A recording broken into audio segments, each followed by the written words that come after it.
So today I'm going to teach you how to draw a retracement. Sometimes you're wondering when is a good time to take profits. Whenever I make 10%, I sell 10% and keep the rest. Is 10% too low to take profit? Should I dump the lot and back of it? That's just one of the questions sometimes, not just some people ask. Sometimes as a beginner I ask too. I ask about that too. So you see that if you see this is like this move from low to high and you just don't know what the heck is happening here and when is the best time to enter and everything else, you go to TradingView and grab Fibonacci retracement and draw from the lowest impulse move to the highest impulse move right here. But then you extend it all the way there. Can you see the 382 over here and then 618 retracement over here? The 618 retracement is the best time to enter. You see that once it's drawn, it bounced back 618, it always take off.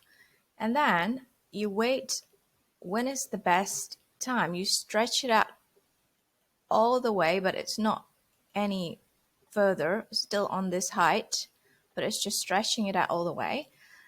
It even retraced after 382 here. You see that 382?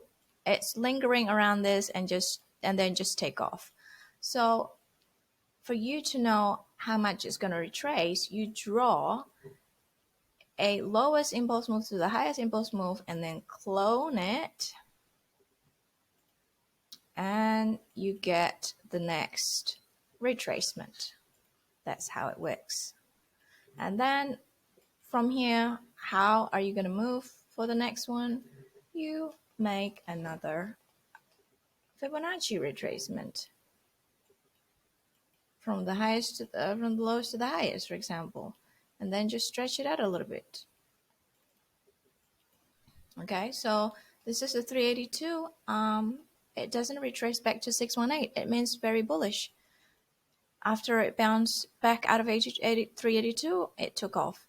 382, it took off. So you can, start buying after it bounced back 382. Or if it's bullish but not so bullish, you can buy back after it bounced back 618. Now you've got another clue. When is the best time to enter and when are you going to stop, which is this is the end of the retracement. See that? This retracement match. That is the end. That is the end. See that? It stops right a little bit below the retracement. So we can clone this again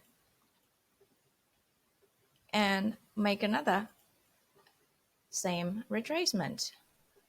This is just an example. So in this case, I did draw my buying target, which is around here. This hard thing is my buying target. And it did touch the 382 and it just took off. So this is what happened now. And it's probably about to finish the retracement. And after this, probably going to go down. So that's how you take profit. Hope it helps.